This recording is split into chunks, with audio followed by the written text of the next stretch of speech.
السلام علیکم دوستو۔ ہرکولس کون تھا اور اس نے محمد مصطفیٰ صلی اللہ علیہ وسلم کے بارے میں کیا کہا ہے؟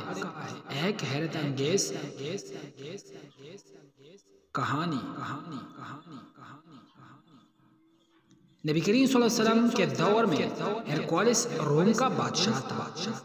وہ پیشگوئی اور کتاب کے خبروں سے واقف تھا۔ اس نے توقع کی تھی کہ اس دور میں کوئی نبی آئے گا، لیکن اس نے یہ نہیں سوچا کہ وہ عرب سے ہی ہوگا۔ پیغمبر اکرم صلی اللہ علیہ وسلم نے انہیں ایک خط بھیجا جس میں کہا گیا تھا کہ وہ اسلام قبول کرے۔ جب اس نے خط وصول کیا تو وہ حیران ہوا۔ اس نے اپنے شہر میں دیکھا کیا کوئی ہے جو اس آدمی سے نسبت رکھتا ہوں تو میں ایسے اس کے بارے میں کچھ سوالات پوچھ سکتا ہوں۔ اسے ایک شخص ملا جس کا نام ابو سفیان تھا، اور وہ طویل تحقیق کے بعد نبی کریم صلی اللہ علیہ وسلم کے چچا زاد بھائیوں میں سے تھا، لیکن وہ پیغمبر صلی اللہ علیہ وسلم کے سب سے زیادہ دشمن تھے۔ ہرکولس نے ابو سفیان کو طلب کیا اور اس سے کہا کہ میں اس شخص کے بارے میں آپ سے کچھ سوالات کرنا چاہتا ہوں، لیکن میرے ساتھ ایماندار رہو۔ اس کا ایک سوال، کیا وہ پیشن گوئی سے پہلے جھوٹا تھا؟ اس نے جواب دیا، نہیں۔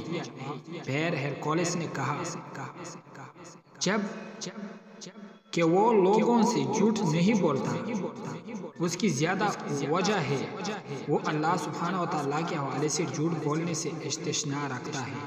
یہ ایک عقل مند آدمی کی بات ہے۔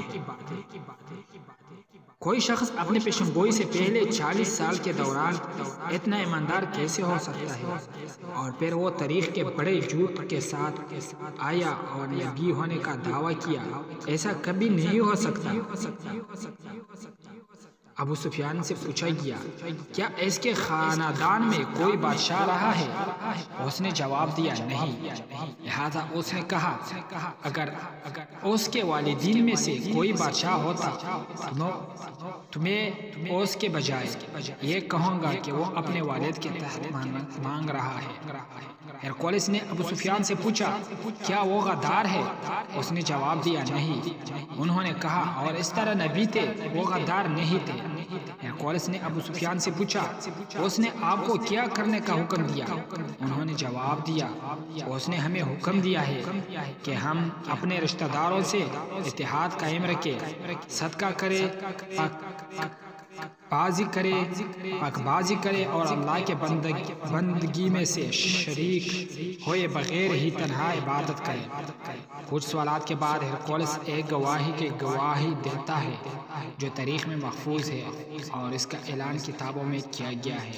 در حقیقت یہ صرف قدیم داستانوں کی کہانی نہیں۔ ہرکولس نے کہا، مجھے یقین تھا کہ ایک نبی آ رہا ہے، لیکن مجھے نہیں معلوم تھا کہ وہ عرب میں پیدا ہوگا۔ اگر میں وہاں جانا ہوتا تو میں اسلام قبول کروں گا اور اپنے ہاتھ سے نبی کریم صلی اللہ علیہ وسلم کے پاؤں دھوؤں گا۔ جزاک اللہ۔ دوستو، اس طرح کی خوبصورت کہانیوں کے لیے ہمارے چینل کو سبسکرائب کر دیجیے، لائک دیجیے اور شیئر کا بٹن دبائیں۔